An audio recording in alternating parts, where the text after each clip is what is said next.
Hello, Commanders fans. Today we have some hot news that you can't miss. So get ready because there's a lot of important information coming.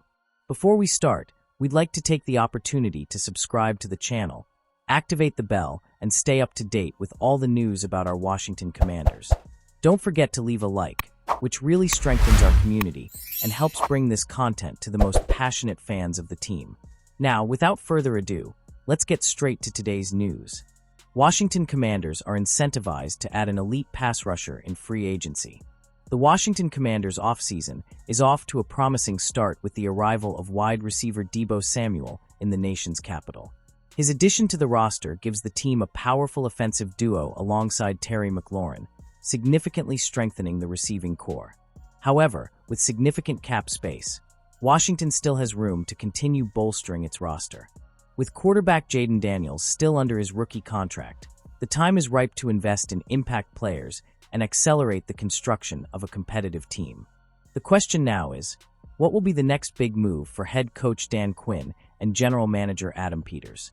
Both areas of the team need reinforcements, but given the current positioning of the Commanders, who appear to be adopting a win-now mentality, any new additions will need to be made with the Super Bowl as the ultimate goal. With this scenario in mind, CBS Sports conducted an interesting exercise, a free agent mock draft. In this model, the Commanders would significantly bolster their pass rush by bringing veteran Mack to Washington.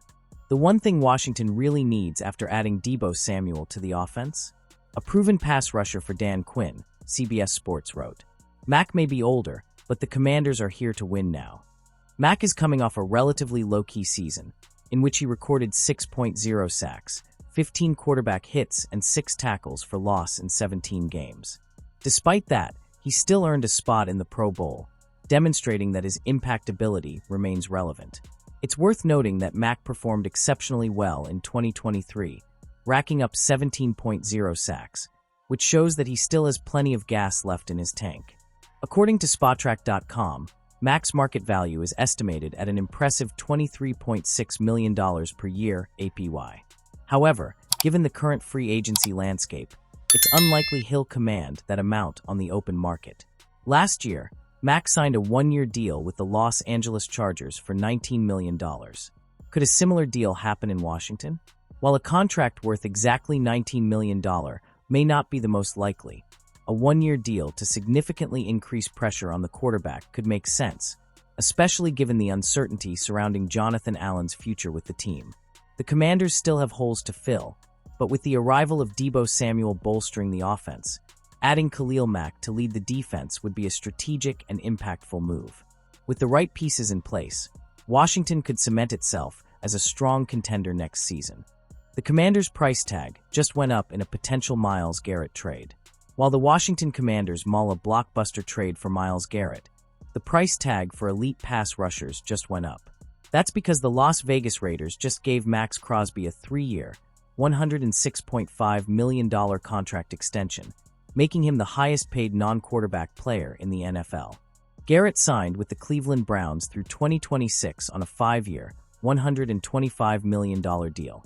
If the Commanders or any other team wanted to make a deal with the star edge rusher, you have to believe an extension would immediately become a top priority. After all, Washington isn't going to give up a ton of draft picks and potential additional assets for a short-term rental. An extension for Garrett, assuming he continues to be one of the game's elite defenders, would likely be worth somewhere in the neighborhood of $40 million per year. It would be the kind of deal that could handcuff a team's entire salary cap.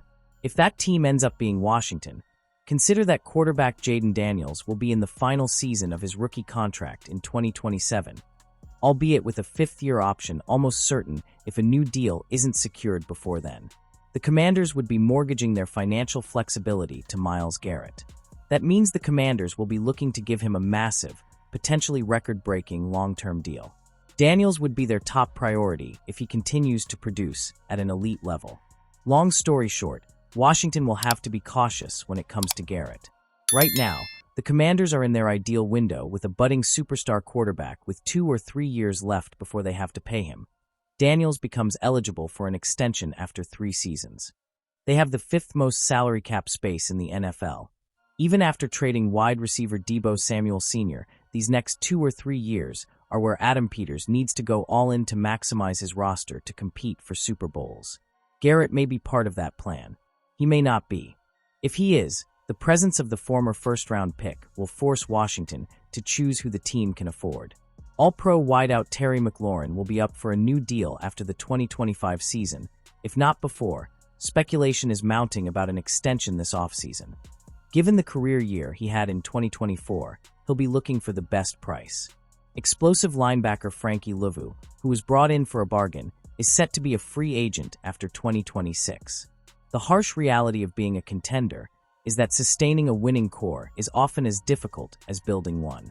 Once the bar is set, expectations become harder to meet. Assistant coaches are ravished, and players want their paydays. The Commanders should make every attempt to bring Garrett in, but those in power need to know that if, and when they do, there will be no going back from the bed they have made. Washington Commanders should consider signing Chargers star pass rusher Joey Bosa. With the new NFL year approaching, the Washington Commanders find themselves in an interesting position to bolster their defense. One of the most intriguing prospects on the market is pass rusher Joey Bosa, who was recently released by the Los Angeles Chargers. When healthy, Bosa is one of the most dominant defenders in the league, but recurring injury issues have led the Chargers to waive his high-profile contract. Now, the Commanders have a chance to evaluate whether the talented player is worth taking on to bolster their front seven. Selected 3rd overall in the 2016 NFL Draft out of Ohio State, Joey Bosa made an immediate impact in his rookie season. With 10.5 sacks, he was named the NFL's Defensive Rookie of the Year, showing that he had the potential to become one of the league's best pass rushers. The following year, he confirmed that projection by recording 12.5 sacks, solidifying himself as a key player in the Chargers' defense. However, in 2018, a foot injury limited his season to just 7 games, marking the beginning of a worrying run of physical problems. Since then, Bosa has managed to play a full season only 4 times in the last 6 years, and has played in double-digit games only once in the last 3 seasons. Despite these difficulties, his production cannot be ignored. He has 4 seasons with more than 10 sacks and remains one of the most feared edge rushers in the NFL when he is able to be on the field. The Chargers' decision to release Bosa was not based solely on his durability, but also on financial considerations. After a 14-game season in 2024, in which he was selected to the Pro Bowl for the 5th time, the player recorded just 5 sacks, the second fewest of his career. With a $12.36 million signing bonus and the chance to save $25.36 million in salary cap space, the Los Angeles team opted to go in a different direction. This move puts Bosa on the radar of several teams, and the Commanders should at least consider signing him. While his injury history poses a risk, his ability to impact a game when healthy could transform Washington's defense. Additionally, General Manager Adam Peters has a history of taking chances on talented players who were considered done by other teams. One example of this was the arrival of Christian McCaffrey to the San Francisco 49ers during his tenure, when many questioned whether the running back could still perform at a high level. The Washington Commanders are in the midst of a rebuild and need defensive talent to elevate the team. If Bosa can be signed for a reasonable amount of money and on a contract structured to mitigate injury risk, his addition could be a big win for the team. His experience, skill, and potential impact could be exactly what the defense needs to become more competitive in the NFC East. Now it's up to Adam Peters and his staff to decide whether Joey Bosa is worth the risk or whether the team should look elsewhere on the market. The Commanders have a rare opportunity to bolster their defense with an all-pro caliber player.